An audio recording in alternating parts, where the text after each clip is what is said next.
హోషంగాబాద్ దివ్యక్షేత్రం నర్మదా నదీమ తల్లి లీలలతో మహిమాన్వితమైనది.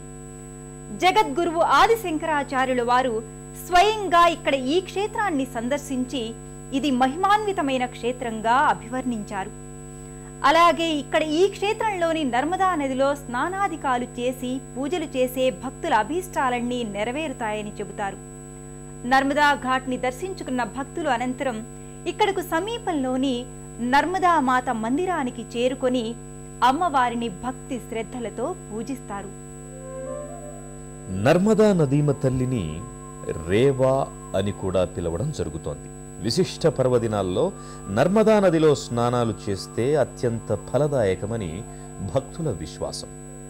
ఆ కారణంగానే ఆయా పర్వదినాలలో మహిళలు అత్యంత భక్తి శ్రద్ధలతో పూజలు చేస్తారు. ఋషి పంచమి దినాల్లో ఇక్కడ 21 లేదా 58 లేదా 108 దీప పుల్లలతో దంతధావనం చేసుకుని నర్మదలో స్నానం చేసి నర్మదా నదీమ తల్లికి శివునికి పూజలు చేస్తే పునర్జన్మ ఉండదని భక్తుల విశ్వాసం. ఆ కారణం చేతనే మహిళా భక్తులు ఆయా పర్వదినాల్లో దంతధావనం చేసుకుని నర్మదా నదీమ తల్లిని పరమేశ్వరుణ్ణి మనసా వాచా సేవిస్తారు.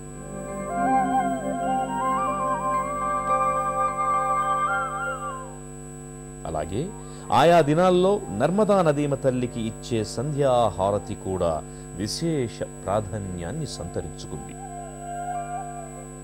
నర్మదా ఘాట్లలో స్నానాధికాలు గావించుకున్న భక్తులు అనంతరం నర్మదా నదీమ తల్లికి ఇచ్చే సంధ్యాహారతిలో కూడా పాల్గొని పునీతులవుతారు. విశాలమైన ప్రాంగణంలో ప్రశాంతంగా ఉన్న నర్మదా మాత మందిరంలో ఆ మాత దివ్యమంగళ స్వరూపాన్ని దర్శించుకొని తల్లి జగజ్జనని మా అభీష్టాలు నెరవేర్చు తల్లి అంటూ చేతులు జోడిస్తారు.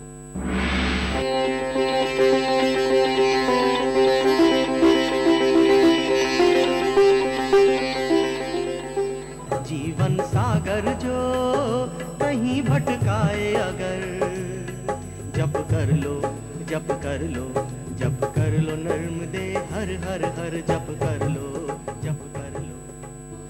మరణం లేని తల్లి భక్తులకు పుణ్యఫలాలను అందించేది నర్మదా నదీమ తల్లి అని మార్కండేయ పురాణంలో ప్రస్తావించడం జరిగింది.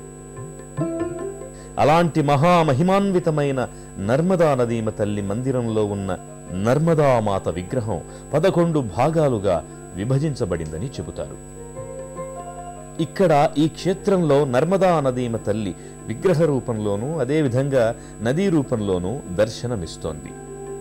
ఈ ఆలయంలో ఉన్న ఇంత అందమైన విగ్రహం మరెక్కడా లేదని చెబుతారు. నర్మదా నదీమ తల్లికి నర్మదా, త్రికూట, దక్షిణ గంగా, మహతి, సూల్సా, కృప, మందాకిని, రేవ, విరూప, విపాశ, విమల, గర్భ, భంజన, వాయువాహిని అనే పేర్లున్నాయి. వివిధ క్షేత్రాలలో ఆయా పేర్లతో నర్మదా నదీమ తల్లి భక్తుల చేత పిలువబడుతోంది.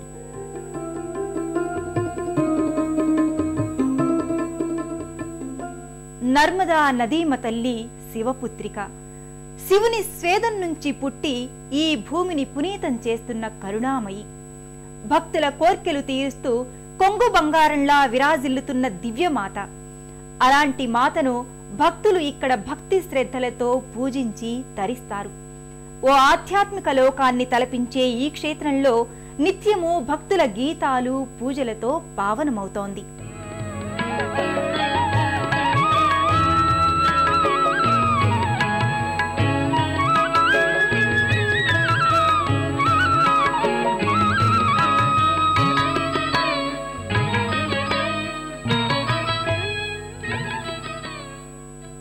నర్మదా నదీమ తల్లి దివ్యమంగళ రూపాన్ని దర్శించుకున్న భక్తులు భక్తి శ్రద్ధలతో అమ్మవారికి పూజాధికాలు చేసి తరిస్తారు. అలాగే సంధ్యాకాలంలో నర్మదా నదీమ తల్లి మందిరం అత్యంత శోభాయమానంగా విరాజిల్లుతుంటుంది. ఇక్కడ రోజు భక్తులు చేసే సంధ్యావందనం కూడా భక్తుల్లో అమ్మవారి పట్ల విశ్వాసాన్ని పెంచుతాయి. సాత్పురా శ్రేణులలో ప్రకృతి అందాలతో అలరారుతున్న మరో దివ్యక్షేత్రం పచ్చిమడి. పర్యాటకులకు ఈ క్షేత్రం ఓ కమనీయ కనువిందు చేస్తుంది. చారిత్రక మరియు పౌరాణిక ప్రాశస్త్యం గల ఈ దివ్యక్షేత్రంలో ఉన్న 5 గుహలలో పాండవులు వనవాస కాలంలో నివసించినట్లు చెబుతారు. ఆ విశేషాలేంటో పరిశీలించండి. నర్మదామాత మందిరంలో నర్మదామాతను దర్శించుకున్న భక్తులు ఆ తరువాత పచ్మడి క్షేత్రానికి చేరుకుంటారు. ఒక పెద్ద శివధామంగా విరాజిల్లుతోన్న ఈ క్షేత్రం ప్రకృతి అందాల నడుమ ఉండి భక్తులకు అద్భుతమైన ఆనందానుభూతుల్ని మిగులుస్తుంది. సాత్పురా పర్వత శ్రేణుల్లో ఉన్న ఈ దివ్యక్షేత్రం పర్యాటకులకు కనువిందు చేస్తుంది. ఎక్కడ చూసినా విశాలమైన వృక్షాలు, ఎత్తైన కొండలు, జలపాతాలు దర్శనమిచ్చి భక్తులను మరో లోకానికి తీసుకువెళ్తాయి. మధ్యప్రదేశ్ కాశ్మీర్గా చెప్పబడుతున్న ఈ పచ్మడి దివ్యక్షేత్రం హోషంగాబాద్ దివ్యక్షేత్రానికి 60 కిలోమీటర్ల దూరంలో ఉంది. ఇక్కడి వాతావరణ పరిస్థితులు కూడా ఈ క్షేత్రాన్ని సందర్శించే భక్తులకు హాయిని గొల్పుతాయి. ఈ క్షేత్రంలో 28 డిగ్రీలకు మించి ఉష్ణోగ్రత ఉండదు. అలాగే చలి కూడా చాలా ఎక్కువ.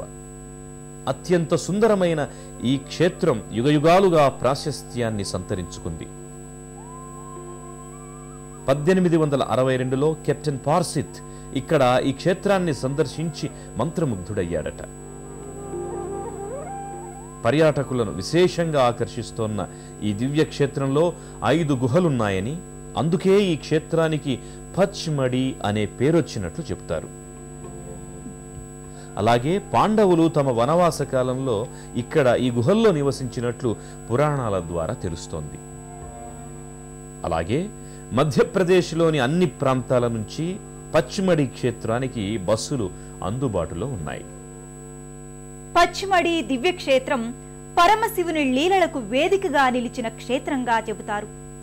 ఇక్కడున్న బడే మహదేవ్ మందిరం అత్యంత ప్రాచీనమైనదని, మహిమాన్వితమైనదని చెబుతారు.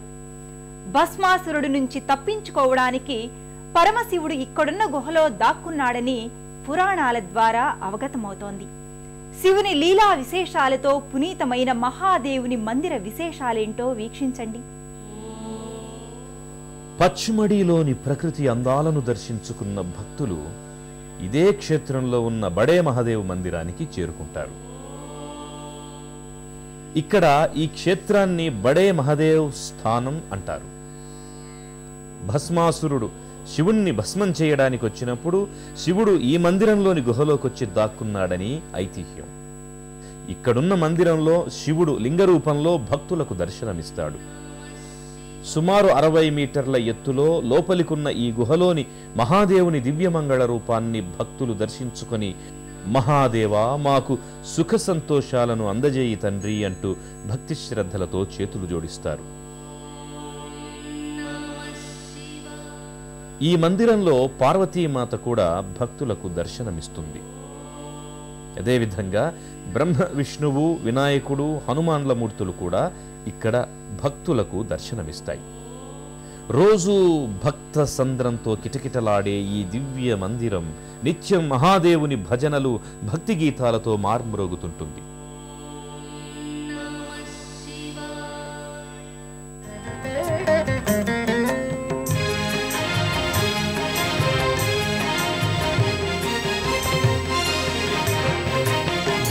भूतसङ्घनायकं विशालकीर्तिदायकं काशीवासि लोकपुण्यपापशोधकं विभुं गीतिमार्गकोविदं पुरातनं जगत्पतिं काशिकापुराधिनाथ कालभैरवं भजे काशिकापुराधिनाथ कालभैरवं भजे।